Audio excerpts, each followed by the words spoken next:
செந்தில் மீனா தனி கொடுத்துனா போவாங்களா மாட்டாங்களாங்கிறதுக்கு. ஆனால் நேற்று எபிசோடில் மீனா பாண்டியன் கிட்டக்க அந்த வீடு எப்படி இருக்குங்கிறலாம் சொல்லி இப்போ நான் வேறு வழி இல்லை போய் தான் ஆகணும்னு சொன்ன போதே தெரிஞ்சு அவங்க போக தான் போகிறாங்கன்ட்டு.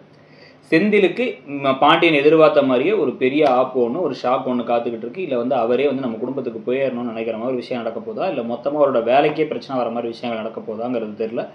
ஆனால் அடுத்து அவருக்கு நிறைய பிரச்சனைகள் வரப்போகுதுங்கிறது மட்டும் நமக்கு தெரியும். முதல்ல கொஞ்ச நாள் சந்தோஷமாக இருக்க மாதிரி இருக்கும்.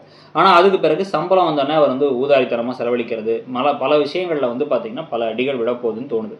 ஸோ இப்போ இதுக்கிடையில தான் பார்த்தீங்க அப்படின்னா இப்போ எல்லா இடத்துலையுமே ஒரு விஷயத்த வாடிக்கையாக வச்சிருக்காரு பாண்டியன். தன்னுடைய பசங்க ஒரு விஷயம் செஞ்சால் டைமுக்குலாம் போகிறதில்ல, இவர் லேட்டாக தான் போவார். கேட்டால் கடை இருக்குது அப்படின்றவர். மற்ற நாள்லாம் கூட நீங்கள் அவரை போய் பார்த்துங்க இவங்க போய் பார்த்துங்கன்னு சொன்னவர், கடையெல்லாம் கூட மூடி வச்சவர் இந்த அரசு கல்யாணத்துக்கு அப்பெல்லாம். ஸோ இந்த மாதிரிலாம் விஷயம் பண்ணவர். இப்போ பார்த்தீங்க அப்படின்னா முதல்ல கதிர் ஒரு பிஸ்னஸ் ஆரம்பிக்க போகிறார். இவர் தான் பணம் கொடுத்தாரு. ஆனால் அந்த ஃபங்க்ஷனுக்கே வரல. கடைசியாக லேட்டாக வந்ததுக்கப்புறமா அத்தனை பேர் வெயிட் பண்ணிகிட்டு இருக்க, அவர் வருவாரா மாட்டாரான்னு வெயிட் பண்ணிகிட்டு இருக்க. கடையில் அந்த ட்ராவல்ஸ்க்கே ஒரு பேர் தான் வச்சுருக்காங்கன்னு தெரிய வந்துச்சு.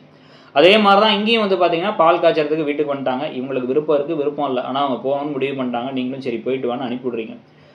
அத்தனை பேரும் பால் காய்ச்சறதுக்கு இது பண்ணுறீங்க. செந்தில் பண்ணுறதுல சில சுயநலங்கள்லாம் இருந்தாலும் கூட நீங்கள் டைமுக்கு மற்றவங்கலாம் இருப்பாங்கல்ல, செந்தில் கூட ஒர்க் பண்ணுறவங்க இருக்காங்க, மீனா கூட ஒர்க் பண்ணுறவங்க இருக்காங்க, மீனாவோட அம்மா அப்பா இருக்காங்கன்னு எல்லாரும் இருக்கும் பொழுது இவர் லேட்டாக திருப்பி வர்றார். பாலே காய்ச்சறதுக்கு காய்ச்சும்போது கோமதி தான் காய்ச்சறாங்க.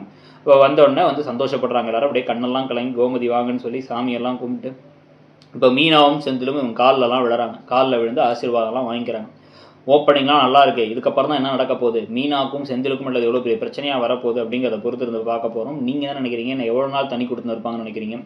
இந்த கதையில் எதனால இந்த விஷயம் நடக்குதுன்னு நினைக்கிறீங்க? ப்ளஸ் இன்னொரு பக்கம் பார்த்தீங்கன்னா இந்த தங்கமயில் சிக்காமல் இருந்து தங்கமயிலோட அப்பா பண்ணுற அட்ராசிட்டிஸ் பற்றியும், இன்னொரு பக்கம் கதிரும் ராஜியும் நெருங்கினாலும் இன்னும் முழுசாக ஒரு தம்பதியாக மாறாததை பற்றி உங்கள் கருத்து என்னங்கிறத சொல்லிட்டு இடம்பொருள் சேனலையும் சப்ஸ்கிரைப் பண்ணிங்க. நம்ம இன்னொரு சேனலான இடம்பொருள் நவ்வையும் சப்ஸ்கிரைப் பண்ணிக்கோங்க. தேங்க்யூ.